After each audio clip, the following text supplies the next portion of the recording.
would now like to welcome Mr. Poggi to present the Friday Night Lights Scholarship.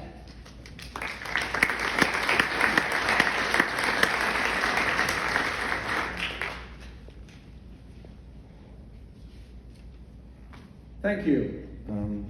Before I give out the scholarship, I just want to thank my good friend Frank for having us, and Ari for all your hard work in keeping us on time with emails.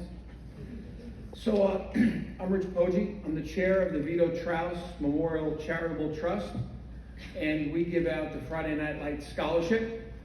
For those of you who don't know who Vito Trouse was, he was a very, let's say, legendary human being in our community, and you could always visit TrouseTrust.com, TrouseTrust.org to learn more about Vito. Shameless plug. The entrants for this year had to submit an essay. It's our third year, and it was how did Vito's life, either by knowing him or by researching him, impact yours or your future. And as usual, the recipients did an excellent job. They were all worthy of winning. Vito touched their hearts, touched their souls, either at the bagel store, at a game, as he did many of us in this room, and many of us out of this room in the thousands over his 93 years of life.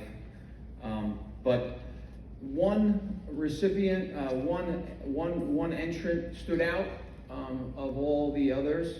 And I think the main reason was because Vito's life is not impacting his future, it's impacting his present.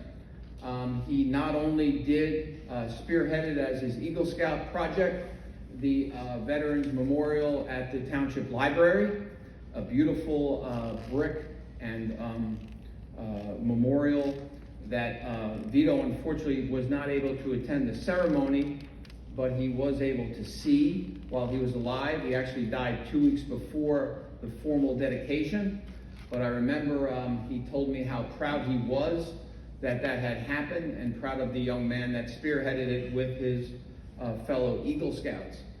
But not only did our recipient this year do that, but upon Vito's death, he took it upon himself to petition the Board of Education to name the stadium or the football field or whatever that beautiful complex is outside after Vito. For those of you who don't know, Vito spent over 30 years attending thousands of games, not just football, softball, soccer, basketball, wrestling, in support of kids that weren't his. He just loved children, and he loved being there. At one of the events, I spoke and I told the story of how Vito went to JV girls volleyball games, and parents don't go to JV girls volleyball games. But that's a story for another day. So this young man took it upon himself to petition the board, get over 3,000 people to sign an online petition. And those of you who know about social media, you know there's like a 20% acceptance rate, so that was multiple thousands of people that probably would have signed the petition.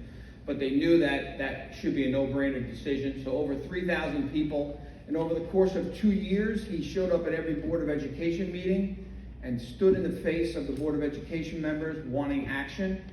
He got it to a vote, and at that last vote, he had not only the mayors of both towns involved in supporting him, and the councils, and wonderful people, Gold Star moms like Mrs. Hodges, my good friend Cheryl, supporting him in this endeavor, but also police chiefs, graduates back into the 70s. It even spawned Facebook dialogue that was, quite frankly, negative towards an American hero, a prisoner of war, and someone that was selfless who didn't ask for this, but this young man championed it. Ultimately, the motion was denied, and then he said, all right, that's fine. I'm going to be the senior delegate to the Board of Education for my senior year. So every meeting you're going to look at my face knowing what I want to get done here. So this issue is not over, and thanks to people like our recipient this year, Vito, amongst people that are here and everyone in the community, and especially Michael, who gave a great essay, and the others who gave great essays. But I want to proudly give this award this evening to someone that Vito liked, knew, and would say if he was here today, thank you. And that is to Mr. James Stickle.